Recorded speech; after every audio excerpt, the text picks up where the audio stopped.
On parle très souvent des performances des joueurs parisiens sur le terrain, mais on parle pas assez des performances des ultras dans les tribunes. Je vous jure qu'ils font tellement de boucans, et c'est une dinguerie. Parce que moi je vous le dis, hier au Montjuïc, on n'entendait quasiment que eux. Et pendant tout le match, ils ont chanté. Tout le match.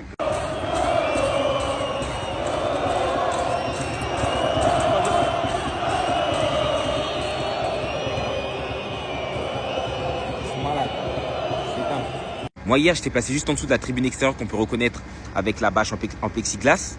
Et quand je vous dis qu'ils se fatiguaient pas, ils se fatiguaient pas. Et des fois on aime bien dire que les supporters c'est 12e homme. Et c'est tellement réel parce que lors de la deuxième mi-temps, lorsqu'on voyait le Paris Saint-Germain pousser sur le terrain, les ultras ils étaient encore plus excités. Carrément j'avais l'impression que toutes les 20 minutes le speaker il devait envoyer un message aux ultras en français pour expliquer qu'il fallait pas jeter des objets parce que eux ils faisaient que jeter des bouteilles du coup sur les supporters barcelonais qui étaient juste en dessous.